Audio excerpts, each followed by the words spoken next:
Kada smo juče pričali o celulitu, rekla sam da ne može da se celulit leči samo lokalnom terapijom ili ručno ili aparaturno, već da moramo da primenimo ceo sistem mera za poboljšanje kvalitete života, odnosno sreće.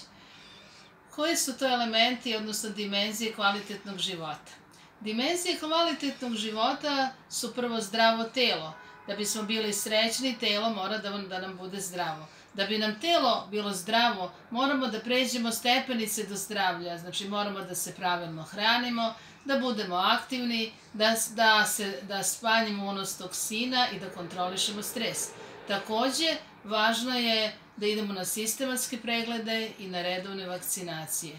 Pored tela, ako nam je samo telo zdravo, to nije dovoljno. Potrebno je da su nam emocije preplavljene prijatnim stimulacijama čula, kao što su lepi mirisi, lepi zvuci, dodiri, ukusi, jedan čulni svet. Takođe, potrebno je da svaki dan nešto učimo. Potrebno je i da imamo svoje prijatelje. Potrebno je da živimo u zdravom okruženju. Potrebno je da budemo kreativni i iznad svega potrebno je da imamo smisao života, odnosno duhovnost. Da se bar jednom mesečno upitamo zašto mi živimo na zemlji, kakav je naš smisao, šta želimo. Da li želimo da imamo porodicu, da li želimo da ostavimo neki drugi trag na zemlji, da li želimo da se lično razvijemo. Eto, to su elementi zdravog života i kvalitetnog života i sreće i zdravlja i bez toga jedan običan anticelulitni program neće biti dovoljan.